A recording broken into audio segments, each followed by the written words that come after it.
Okay, so for our next question, we want to ask how many genes are there in E. coli, given that we know that there's on the order of 5 million base pairs in the genome. Okay, and how are we going to do this? Well, we know that, for example, the average mass of a protein is on the order of 30 kilodaltons, right? So, and if you remember, the mass of a single amino acid is on the order of 100 daltons, right? So this tells us that the number of amino acids in a typical protein is on the order of, let's say, 300, right? Did I do that right? Yeah, 300, right? And but we also know that given this, we also know that the number of base pairs per protein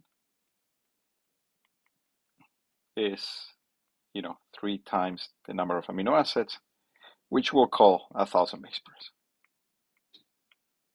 All right, so this means that, let's assume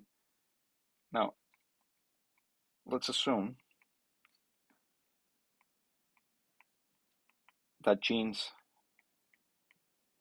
in E. coli are densely packed.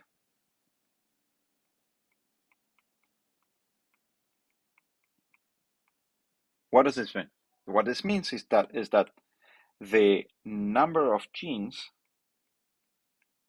is going to be the number of base pairs in E. coli, so the genome length, divided by the number of base pairs per protein,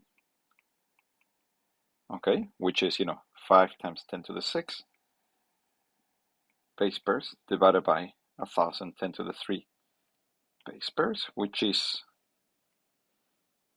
about 5,000 genes.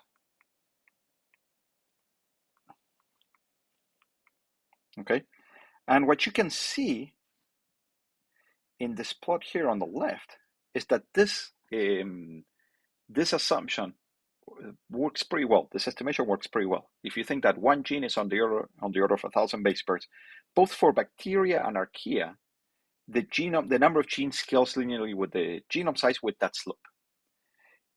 Things kind of break down when you go beyond bacteria. So you see around here, like if we're dealing with viruses, the number of coding genes that are actually present and the estimated number of genes, it's relatively good.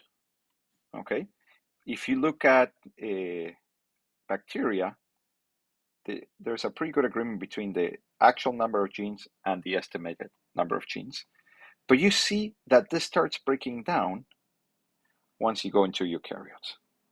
Okay, and the reason this breaks down is because the assumption that the genes are closely packed is no longer true. For example, you have introns. You also have these huge intergenic regions where there are enhancers or where there is nothing that add up quite a lot in terms of genome length without increasing the number of genes significantly.